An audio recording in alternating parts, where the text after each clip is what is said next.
now they go out and the race gets underway. And it's a pretty good start from pole position from Higginson. Also a good start from the outside of the front row for Dan Gore as well. And Tom Gadd third, Craig Pollard fourth. So they've held station from their qualifying positions amongst the first four of them as they head down to the Wilson hairpin. It looks like Murphy Aldridge has made up some ground there. He might be up to third place, I think, as they go into the Wilson hairpin. Craig Pollard certainly was losing out. There's the 9 car as well of Ryan Thomas. And there's one off, and that is Gadd, one of the championship contenders. He's into the barriers. Disaster for Tom Gadd on the first lap of this F1000 race. Yeah, very strange incident there. He arrived backwards in our short. So, and look, is that Aldridge with damage pulling off? So I wonder if there was an incident. Gadd's getting back going. He didn't hit the barriers heavily. Is his car unharmed? Surely there was contact as he went into Palmer, arrived backwards, and it is Murphy Aldridge. He's not going to get a first today, and he's been involved in that first lap incident, I'm afraid. So it's Higginson from Gore. Rob Wellham has profited. He is up to third position after that disappointing qualifying performance for him. He's up to third. We'll sort the rest of it out at the moment. That's the 95 car of David Tagg. But Higginson it is that leads as they head through Brundle and Nelson for the first time. Dan Gore is in second. And then it's Wellham and Craig Pollard third and fourth. So last year's champion with the number 1 on his car is in third position. So he's benefited from that incident, if it was an incident between Aldridge and Gadd. And Pollard looking quick there through Coram. But no way to get through there. Really quick, flat out in these cars. Pulling speed all the way through there, but he is putting pressure on Rob Wellham. And he looks right. That line is blocked by Wellham, and that means Wellham hangs on into Ritchie's. But a good effort there from Craig Pollard. He's going well in the early parts of this weekend, but it's the 2 Mattel Cars Run machines up front, a couple of seconds ahead for teammates Matthew Higginson and Dan Gore as the pack come through. So we could get sort of some surprise results here with a couple of cars with problems early on. Tom Gadd has completed the first lap and is continuing on. So how much progress can he make? Can he get to the top 10? Important for the reverse grid tomorrow morning. Yes, that's right. Top 10 is where the split happens for the reverse grid, so that will be a useful target. He's got 13 seconds to make up to get there, and obviously we don't know if there is damage to his car. He didn't, as you say, Josh, hit the barriers too hard, so fingers crossed for him. But we're watching this battle for third, and it's great stuff as watching 2 drivers really pushing on here. Pollard in the second of those 2 cars, just behind Wellham. You can see the 2 leaders heading down towards Brundle and Nelson in the foreground. There's Gadd, so he is continuing on. He's continuing to push on as well, I can see. And back on, he goes onto the Bentley straight. Here's that battle for third. Wellham ahead then as they turn their way through. The 21-year-old from Ipswich, what, about an hour away from Snetterton, and then Craig Pollard, the double Formula V champion, taking a tighter line through the long right-hander, unable to slot through there. I think Ben Huntley behind. He sort of had a very different run into this with Sloan car experience in the past. And looking for his best result today. But for third, round the outside comes Pollard into Ritchie's. And this is going to be bold, and he's made it, has he? He's a little bit wide. But if he can stay on the tarmac, which he had, he's still got a chance of this. He's on the outside line still. Wellham on the inside, into the hairpin. This is the Wilson hairpin, the long right-hander, banked corner. And Wellham just about somehow has held on to third place here. Yes, I mean, it's great racing. Pollard poised for another attack at any moment, I think, here with those 2 Formula V champions to his name. But both of these champions last season, Wellham and Pollard, they're down towards the hairpin now. Different lines being taken into the corner. Both seem equally effective, I would say. No real time gained or lost there, I don't think. And down through that left-hand flick really at Hamilton and into the braking area for the right-hander at Oggies. And they run out of that gathering speed up through the right-hander at Williams that brings them back onto the Bentley straight, and then down towards the left-hander at Brundle. You can see Matt Higginson is getting away from Dan Gore in the lead. There's 1.39 seconds between them at the start of the lap. They're a long way clear of the cars in third and fourth, Josh. Pollard had a huge twitch, multiple twitches in fact, as he braked into Brundle, and he's lost time to Wellham because of it. So that was quite a moment there for Craig Pollard, who continues to run there in fourth spot. But it's Wellham ahead there in P3. But they don't seem to have anything for the cars ahead at this stage of Matt Higginson, the three-time RGB champion, who leads the way by 1.4 seconds over Dan Gore.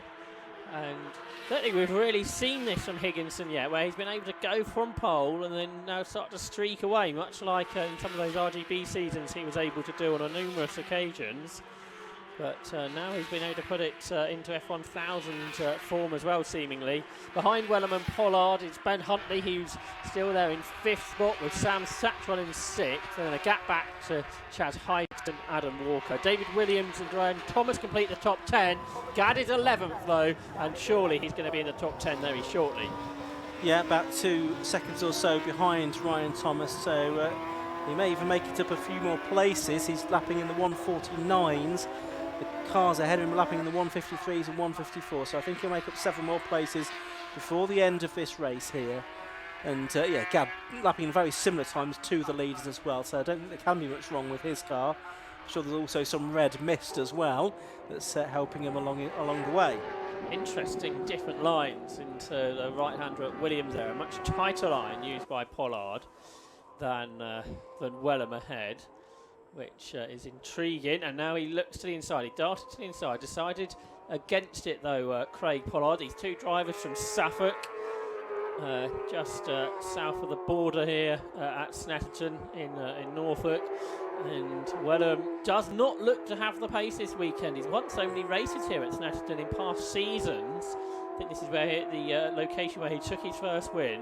But like you say, different conditions. Normally we're at a rainy October meeting, but it's summer, and it does feel a bit like summer today, which it hasn't done in previous weeks here in the UK.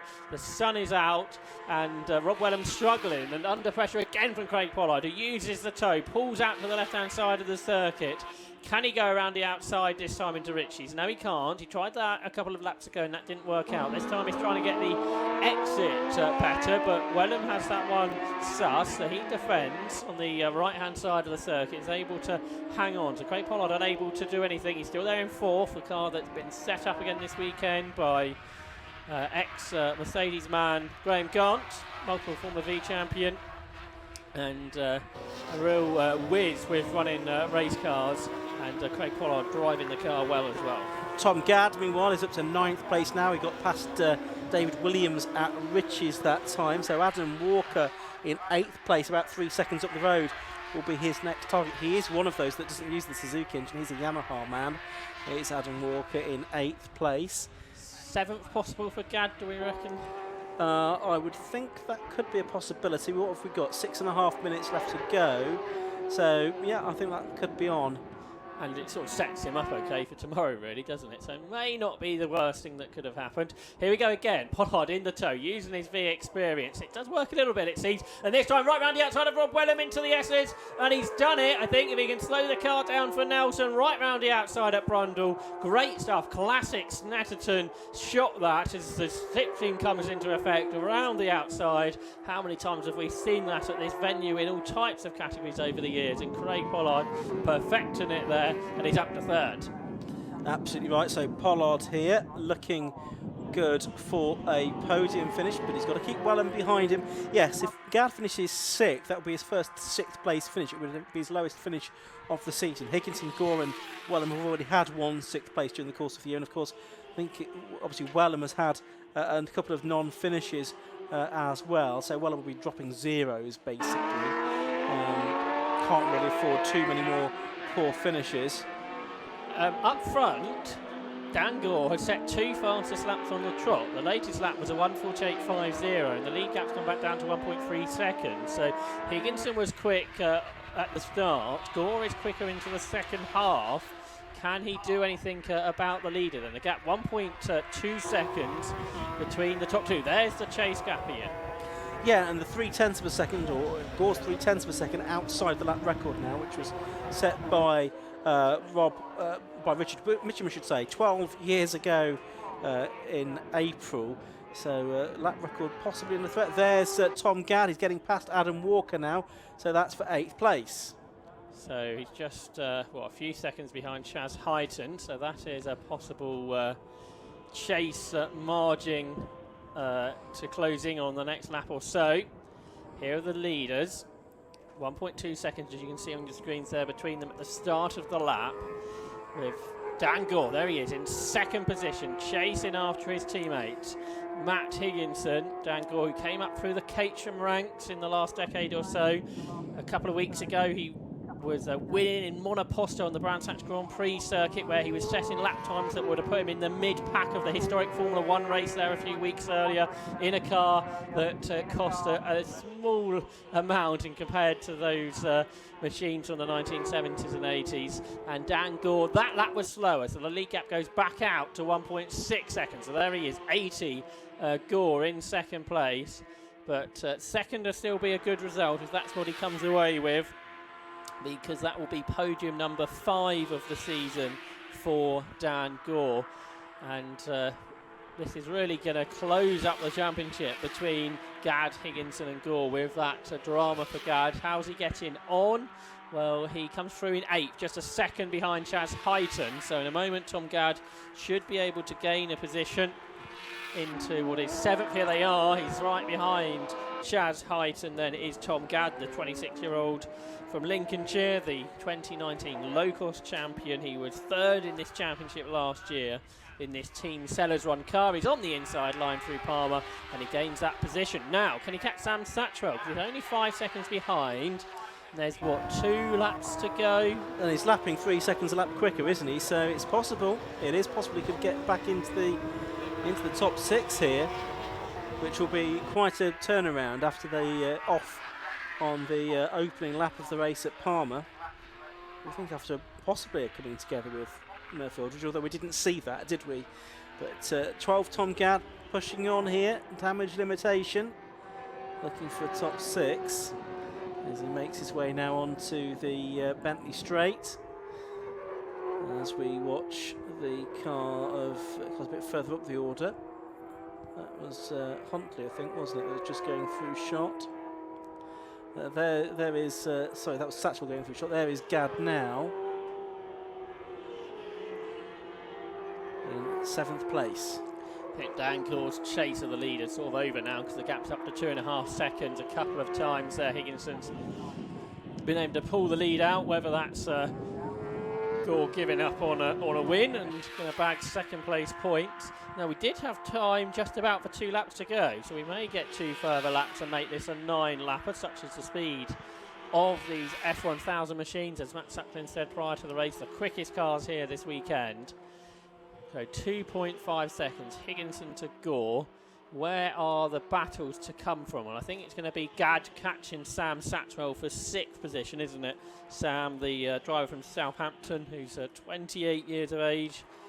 Only started racing last year in the Tim Gray Motorsport prepared car for the Financial Advisor. Sam Satchwell in 6th spot, may be caught by Tom Gadd, particularly if we're able to squeeze another lap in at the end of this year. Well, there's the race leader, the disc lock backed car of Matt Higginson, who has had a win at Croft last time out. Looking good here for win number 2 of the season. His 3rd win overall and his 2nd win at this circuit. Turns his way through Brundle and Nelson now. We just need to keep an eye on whether we're going to get the checkered flag or not at the end of this lap. It's possible that we will do, as the cars make their way through. Oh, and coming to a stop there is one of them. That's the 9 car, isn't it, of Ryan Thomas, coming to a halt right towards the end of the race. Looks like the checkered flag is being made ready, though, for Matt Higginson. So, yep, it's being prepared, and Matt Higginson coming up to the line, and he takes the checkered flag. Matt Higginson wins for round number 9 of the Swallow Hill Homes F1000 Championship by 2.7 seconds from Dan Gore in 2nd place.